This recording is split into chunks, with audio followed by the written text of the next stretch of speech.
So for porridge bread, we start off with porridge oats. And here we are. And they're just ordinary porridge oats, in this case, directly from the co-op. And the quantity is dictated by how much you want to end up with, how much porridge bread you want to consume.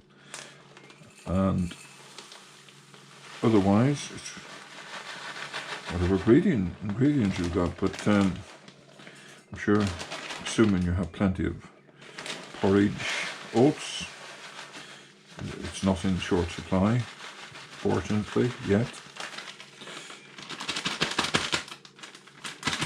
Then whatever size your bowl is, and the next thing we have to do is think of adding some salt liberally. That would generally be, if it was soda bread, it would be up to half a teaspoonful at least, and we're doing a bit more quantity, so you do need it as seasoning to bring out the flavour, and we all need some salt. So that's the salt, and then the other thing we need is the bread soda or bicarbonate of soda, and the sort of quantity is, if it was a scone of bread, it would be a teaspoonful, but this is a lot more, and what you're doing here is trying to make sure that you're leaving no lumps. Just feel it between your fingers and just drop it in gently. There must be no lumps. Whatever you do, very unpleasant to find, and it doesn't do the job. There we go, and just press it again in between your fingers and get it in. And in fact, we'll put it's quite generous, but three. This the reason for this, it leavens the bread, it lightens it in the same way as yeast would do, but without all the complications of yeast. So that's ordinary bicarbonate of soda, and you mix that up thoroughly because you do want it to get right through it. Soda has a bit of an astringent, I suppose, salty, sour taste, which, if you've eaten any amount of soda bread, you enjoy, but you don't want to find it concentrated. It should be mixed through, and then what you want is to get the milk and sour the milk. I've already got some in there. You put some in what you think you're going to need roughly, and you need, you don't actually need, but it helps if you rise it. If you want to rise the bread and lighten it, you put a couple of eggs in as well. But to sour the milk, you add some plain yogurt. In this case, have a look, it's Greek yogurt, natural Greek yogurt. This one's full fat, doesn't have to be. And you put a few tablespoonfuls in there. I think you can actually just use that and nothing else if you wanted to. No milk at all, but might be a bit thick and heavy. And that should taste nice and sour, which I've just confirmed it does. And the sourness of it is what activates the baking soda. to help it it reacts and helps the bread, in this case the porridge bread, to rise. And it would normally be, it would have always have been in Ireland, buttermilk, which is a byproduct of making butter, and it's what's left when you take the butter fat out of the milk when it's been churned, and it is quite sour tasting and actually quite watery, if I remember. It used to be a drink that would be drunk during the summer. So now the next dry ingredient, the only dry ingredient left, is it's not compulsory, but I would do it, is raisins, because this is a sweet bread. It doesn't have to be, it can be savoury, but it is in my case, and you just pour in whatever you feel comfortable in terms of how many raisins.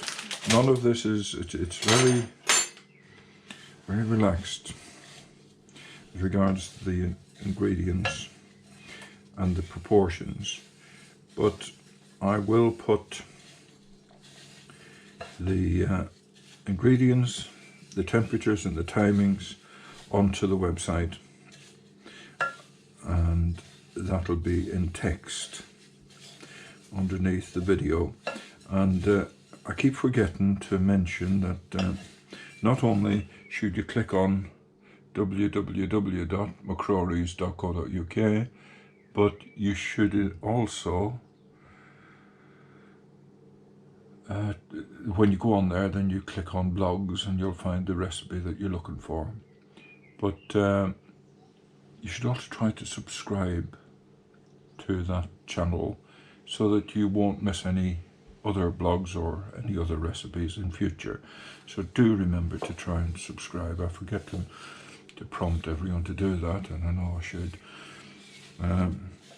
So that's where you'll find the detailed recipe for what ingredients, measurements and temperatures and timing. So that's reasonably well mixed. It's mostly the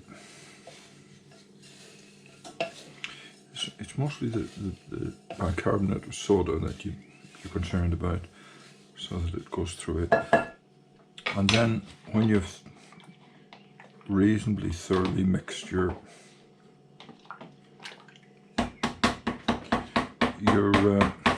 milk and got it soured, you can add an egg or two. It's optional, but it will help.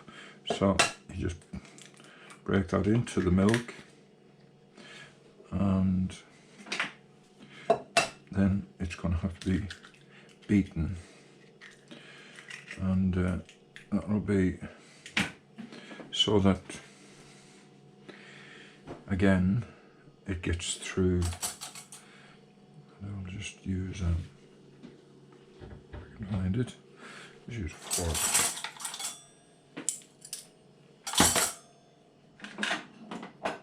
Breathe in.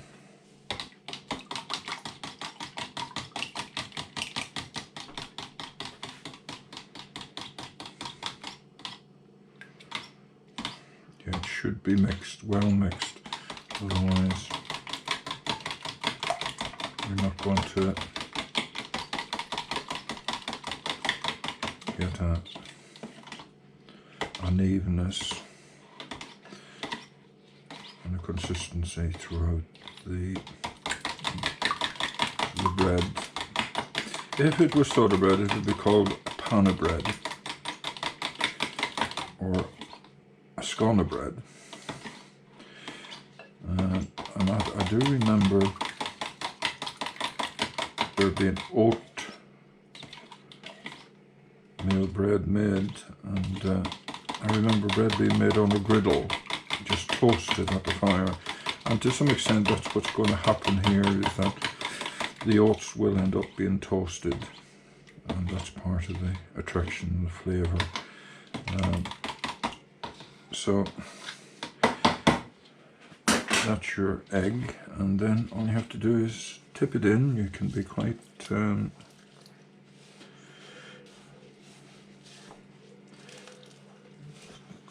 quite adventurous with it. You don't have to tiptoe, and you don't have to worry too much about it. It mixing.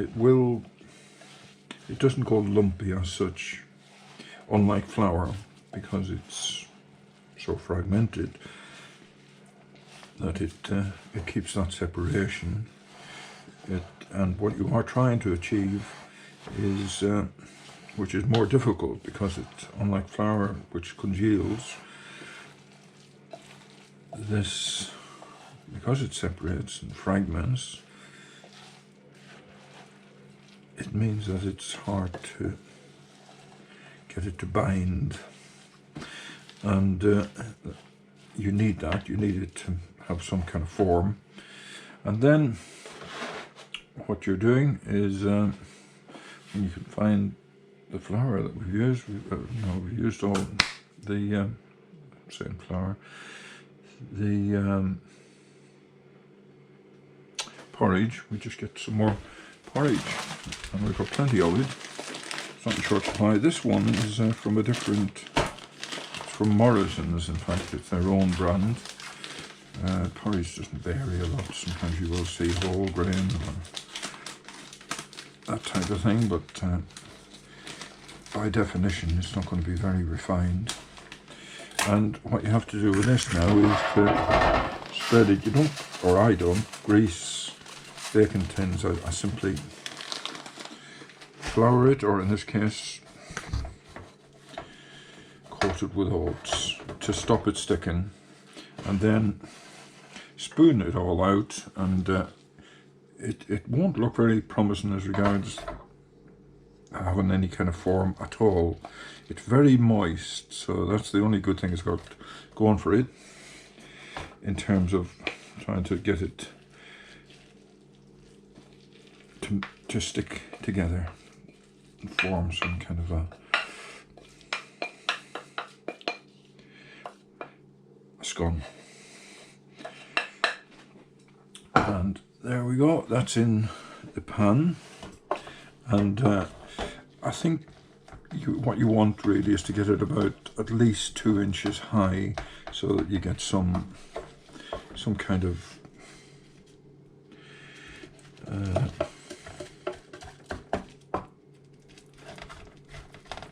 texture, some moistness. It doesn't dry out and cook away to nothing, so it's burning.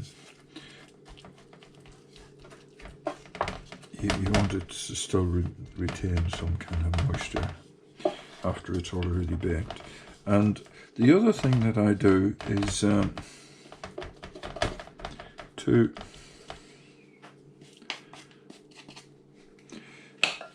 again, it's optional, and that is to drizzle some honey over it. And this is honey that we've had for some time, and it's something. Honey does tend to, if it's left for a while and it gets warm and cold, it tends to set very hard. So it's very hard. It's impossible really to spread it or anything. But if you put it in a pan of hot water and heat it for a while, it becomes runny again, and then you can drizzle it over your oat scone, but only do that about halfway through the baking process, so that it won't burn immediately. And that also helps it it browns it and helps it to set. So what you end up with is in effect, you're consuming cereal, or you're consuming bread or cake, or you're consuming a muesli bar, all of which are very healthy, and you know what the ingredients are. They're all all without any kind of preservatives or any kind of chemicals. And there you can see the depth there. If I just put my finger, you can just see the depth of the loaf before it goes in. And the oven's already been preheated. So if you put it in the oven now, 180 degrees centigrade, the temperature, and put it in for about 40 minutes. Halfway through, if it looks like it's browning too soon, then it's worth considering covering it for the rest of the 40 minutes. And at that stage, that's when, if you want to drizzle it with honey or even golden syrup, that would be the time to do it. And there we go. And that's going into the preheated oven. And that's all there is to preparing porridge bread.